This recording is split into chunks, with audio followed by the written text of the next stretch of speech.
Welcome to another Thursday episode of The Skeleton Crew. I am Josh, and this is Johnny, despite what the lower thirds might say. Johnny, are you okay? Yeah. Okay, well, let's start off with my weekly dives into how woke culture is destroying movies and acts like an Ouroboros eating its own tail.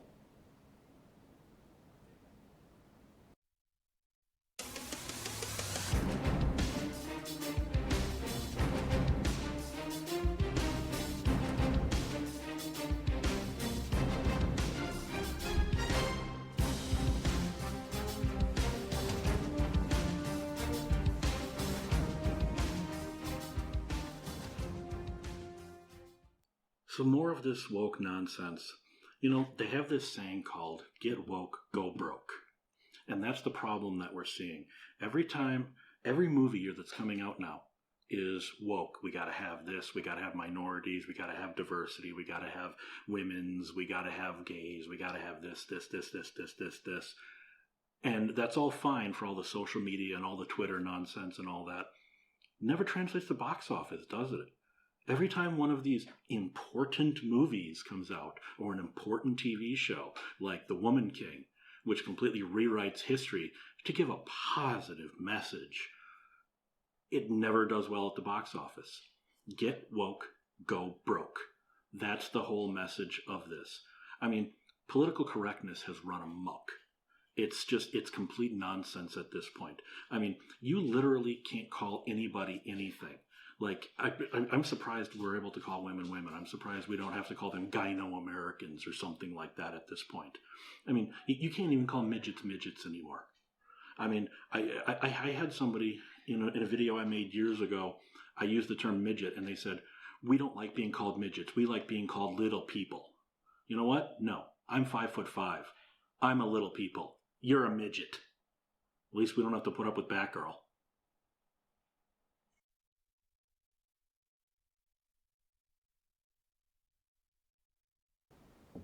Dude, are you okay? I really think something might be wrong. All right, well, let's see what Brooke did this week, shall we? Seriously, you okay, man?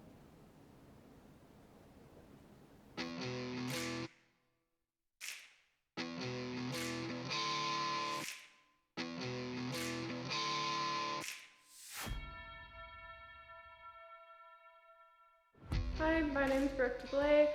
We're back again at Titletown MMA with my coach Rob Gansel to talk about the teep today. The teep is used in Muay Thai and is one of the first things that you should be learning as a Muay Thai fighter. Hello, my name is Coach Robert Gansel. I'm here at Titletown MMA. I'm again with Brooke DeBlay here. And a great tool or a great arsenal of any Muay Thai fighter is the end-all be-all, the front teep. A lot of people, when they think of the front teep, they think of the police, or they think of Sparta and the 300 when he kicks the dude into the well. That's kind of similar to what we're doing, just not as drastic.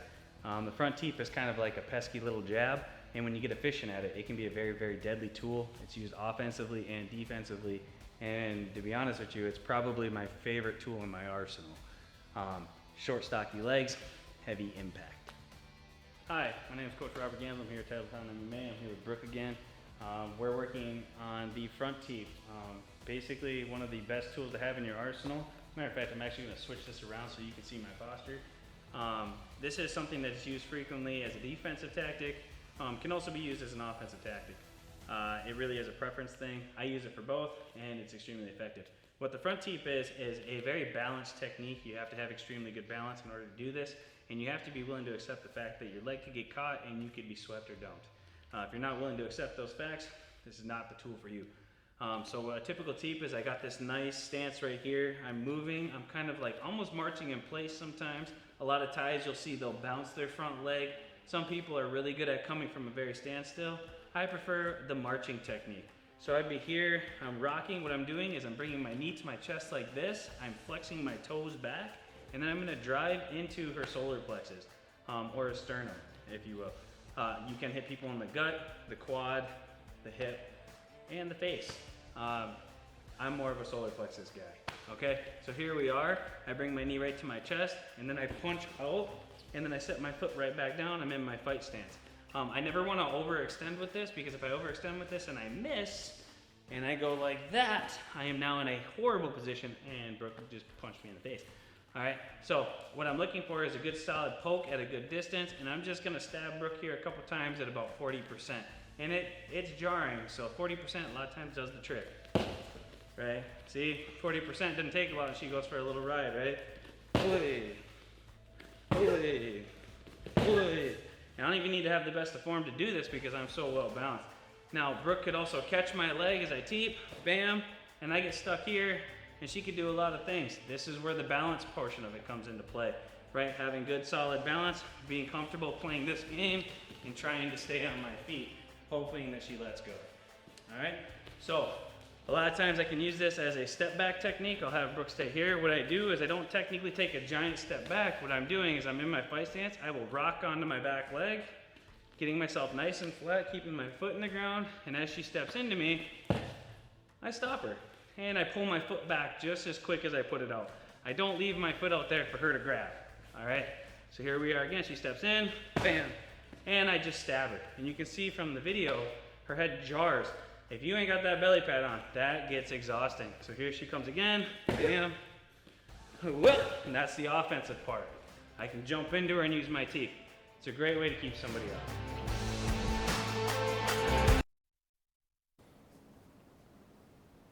While I am concerned about Johnny, I'm more concerned for Tony, as I have no idea how he can ingest these things he does and not have issues in the bathroom later. Honestly, this stuff can't be good for you. Are you okay?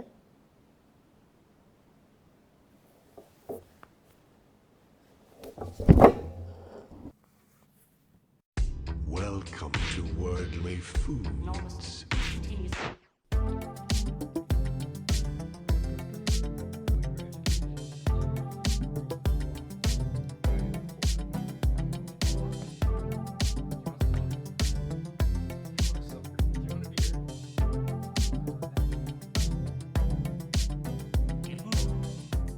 It needs tequila.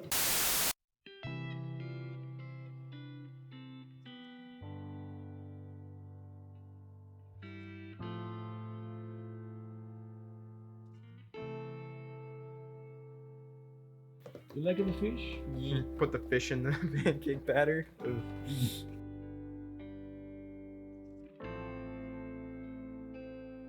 How's your gut gonna like this? It's not. I've been thinking about it all morning and dry heaving on my way over, thinking about all the food. I made sure to fill up on dairy. Oh no. Does it smell good? Smells like grandma. I don't want to be by your grandma. I like the smell of grandma. No, I don't like She's that. dead. Hey, oh, okay. Yeah, there we go. Kinda does, don't it? No, it smells like baby food. You It would smells- know, you are a dad. Yeah, it smells like baby formula. What a weird flex.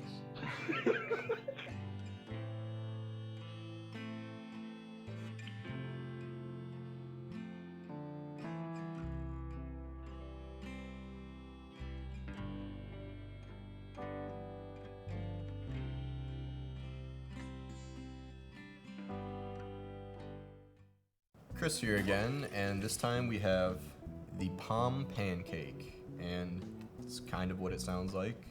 It is a pancake mixed with pomegranate juice. Very bitter stuff, in my opinion. Well, I'm Delaney, and this actually sounds pretty good because I like pancakes, and I used to chug that pomegranate juice like nobody's business. It sounds a little weird, but it doesn't look too bad. We do have the option of syrup if we want. Rip a pancake in half. I'm gonna try it without the syrup first. I'm just gonna. Pretty fluffy.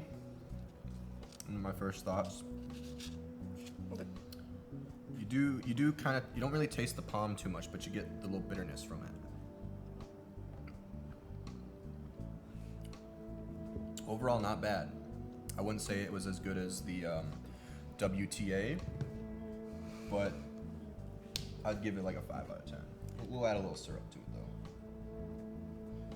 The color is very disheartening. A little too much syrup.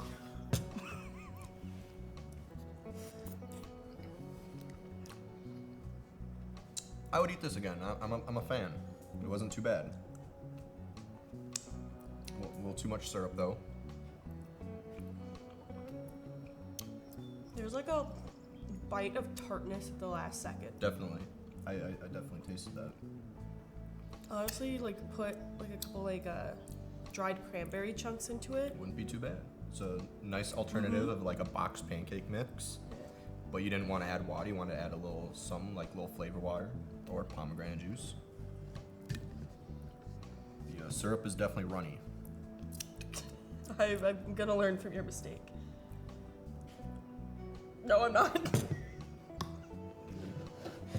Well, It's good though. It's good syrup. oh, 100% I eat this again. All right, Armadillo, would you eat this? And if you would you eat it again? Yeah, Haas Hogan. You're gonna enjoy these.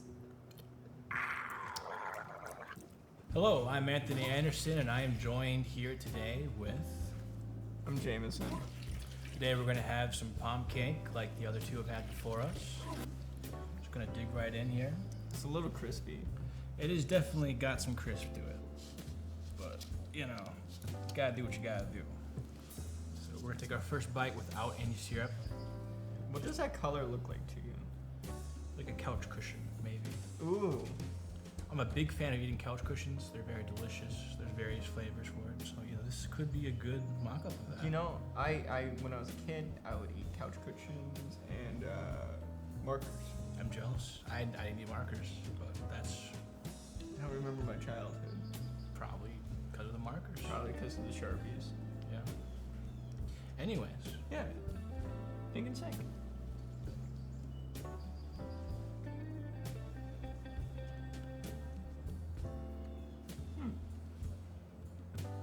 Really, the crispiness helps.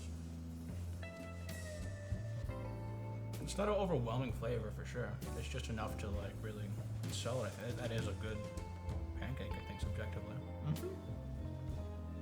No, some. I think like some blueberries would be good. Yeah, some fruit, of some sort. Maybe a little bit of coffee. A little coffee in the morning. It's your pancake going. I'm gonna go with the heathen choice. And just go for the center. Okay. Thank you. Oh. I think I'm good. I'm just gonna steal from you. Okay. I don't want to make a mess. It smells a little bit more sugary now. Huh. It's a good compliment to it. I feel like if you melted butter on it, it'd be pretty good. I'll tell you, that's another good food to have that we thought would have been weird. Or a world food, I would say. Yeah. Yeah. What do you think of this armadillo? How about you, Haas Hogan? Man, I could go some for pasta rolls. Finally, I can get a word in edgewise. Rose shot us all after last week's episode, and we are the victims in this week's Word on the Street. Rose?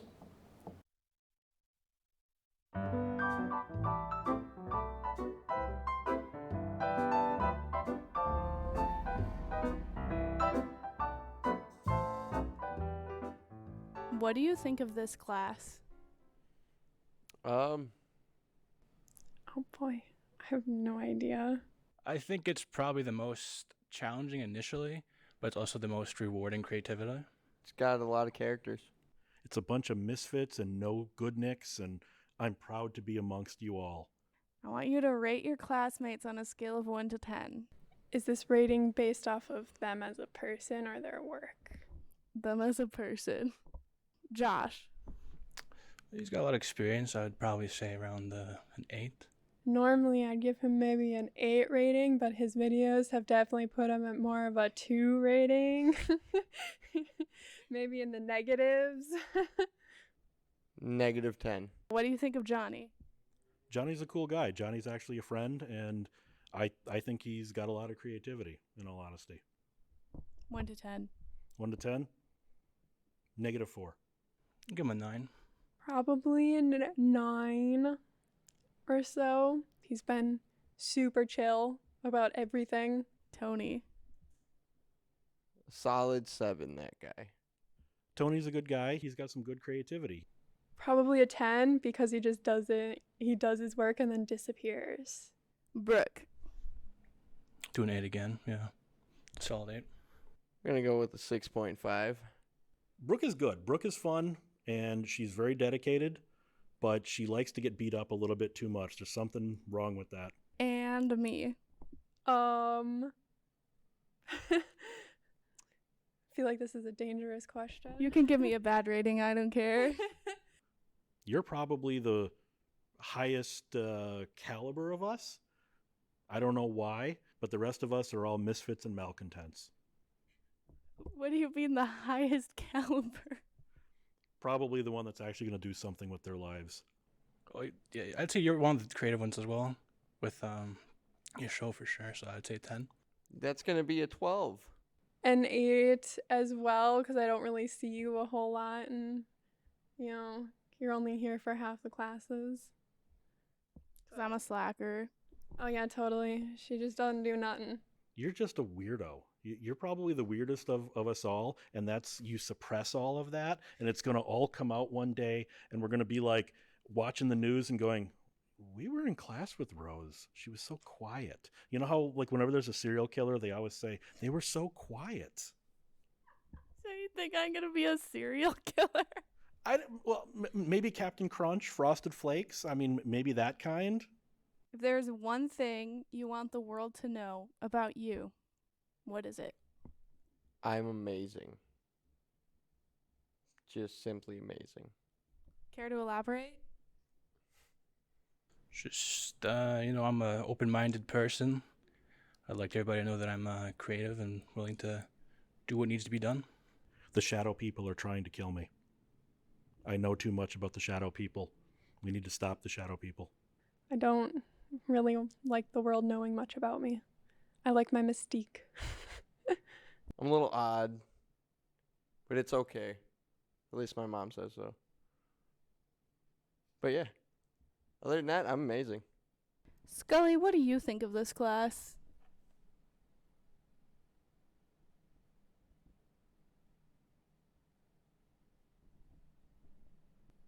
What am I doing?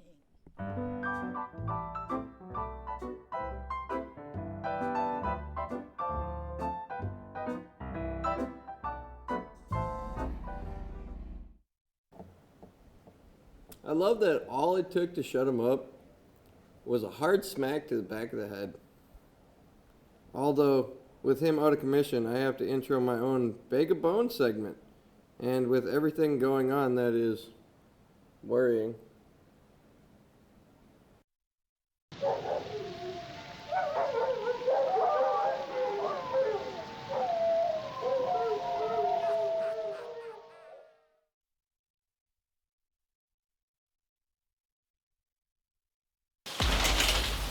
How rude.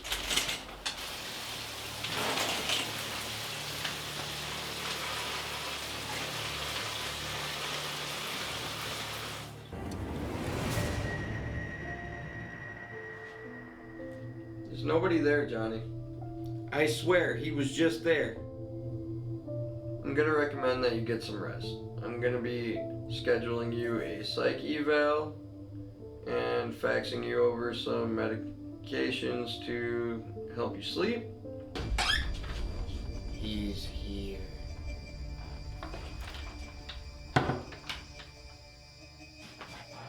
That's it, I'm out of here.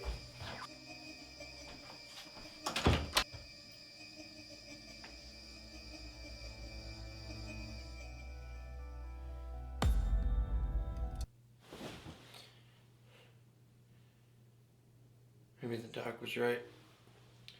Maybe I do need a psych evaluation. Look, there he goes again!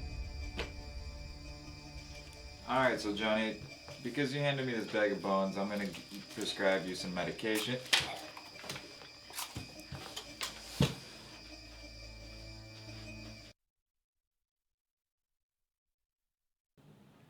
Today, we have the state versus John Payne. He will be entering his plea for manslaughter. Now, Johnny, how do you plead? The ghost did it. The demon warned us. I mean, the demon did it. The ghost warned us. I find this defendant not fit to stand trial. I find him guilty, and he will serve his life sentence in the state mental ward. There he is! Shut up. That's enough out of you, peasant. Go take your pills and be gone. Court adjourned.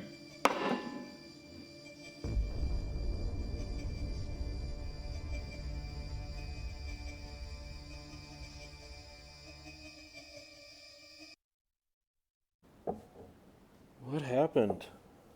You fell. I fell? But I'm sitting. How did I fell? I don't know. It just happened.